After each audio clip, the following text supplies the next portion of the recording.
Welcome back to this series I haven't done in over 2 years. How you doing? I always planned on making this one eventually, and eventually came.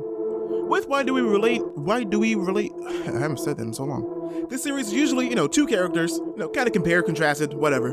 But with Spider-Man and Peter Parker, I did that one person as two characters, and that was a choice really inspired by Batman and Bruce Wayne, because I always wanted to separate the two when I got here. So, let's go there. Why do we relate to Bruce Wayne? Well, I'm assuming that most people watching this aren't, billionaire orphans with flying rodent and dark alley trauma. Just assuming. But, rich, poor, or in between, most people can relate to Bruce Wayne's feeling of loss. Maybe not to the same extent, hopefully not, though maybe even more. But at a very young age, he lost the two people closest to him, right in front of him. And no matter how much the audience might be desensitized at this point to seeing Thomas and Martha Wayne go down that alley, we all still understand just how painful that is. Whether it's Joe Chill or the future Joker, whoever it is who actually did it, in whatever version. There's a reason that we keep accepting the idea that someone who went through all that would go out and dress like a bat and fight crime. All the complex emotions behind this character. Emotions that he can't usually fully express or show when he is just Bruce Wayne. Billionaire, playboy, philanthropist like that other guy. The idea that I've always loved about Bruce Wayne is that is the facade, that's the mask. And as such a public figure, the head of a gigantic corporation, with a bunch of rich guy problems, both the valid and very real, and the frivolous that he's kind of forced to deal with, just to keep appearances. Never mind all the people who work under him and how many people can be affected by just his erratic behavior in public. As Bruce Wayne, he's flooded with stress, much like many of us are. He's forced to play a role, a fictional version of himself, which a lot of us may feel like we're doing too.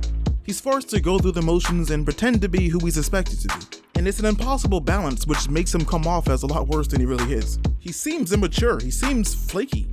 He seems like he doesn't care when maybe he cares more than anybody. It's hard for him to have any kind of real meaningful relationship. He's too dedicated to his work. There are very few people that he can actually explain his work to. So between the grief and the guilt that he feels and the stress of his name and money, Bruce Wayne is a very relatably broken man who then at night dresses up as a bat and punches clowns. Yeah, why do we relate to Batman?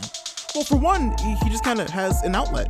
You can argue how healthy it is, but sometimes you can really feel a connection to somebody who has an outlet and seeing them be able to get themselves out. Some people fight crime as a flying rodent, other people have a YouTube channel or something. And then as much stress and responsibility as he might feel as, the head of Wayne Enterprises, he feels a lot more as what he sees as the protector of Gotham City. It's a whole lot. And then, whether or not he is as insane as the villains he fights, which he is, the way he channels his grief and pain and guilt is something that's at least relatively admirable. The way he tries to channel all of those negative feelings into doing the best he can in the best way he thinks is possible.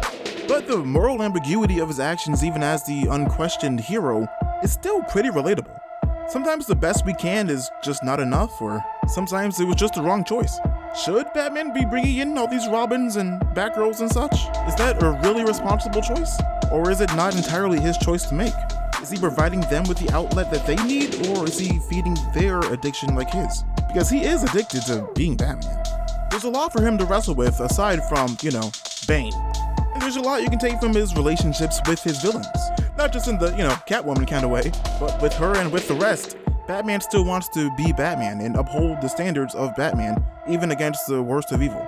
So he probably doesn't want to kill, he probably doesn't want to use a gun. He tries to uphold the standards of his Batmanity no matter what he's doing. Even with his relatably toxic best friend, the Joker. Okay, I hope you don't relate too much to the Joker. But as Batman, he wants to instill fear into criminals and crime. He may be driven by vengeance, whether it's healthy or not, but he's also driven by justice. And what he really wants to instill in people is hope. He's both a man and a bat with some very clear flaws, but hey, he's Batman. So thank you so much for watching. Like this video if you like it, dislike it if you dislike it. Now be honest with yourself, what would Batman want you to do? Subscribe if you're new, hit that notification bell to let your speeder sense tingle when I upload, or fire off the speeder signal, I don't know. Just, wash your wings.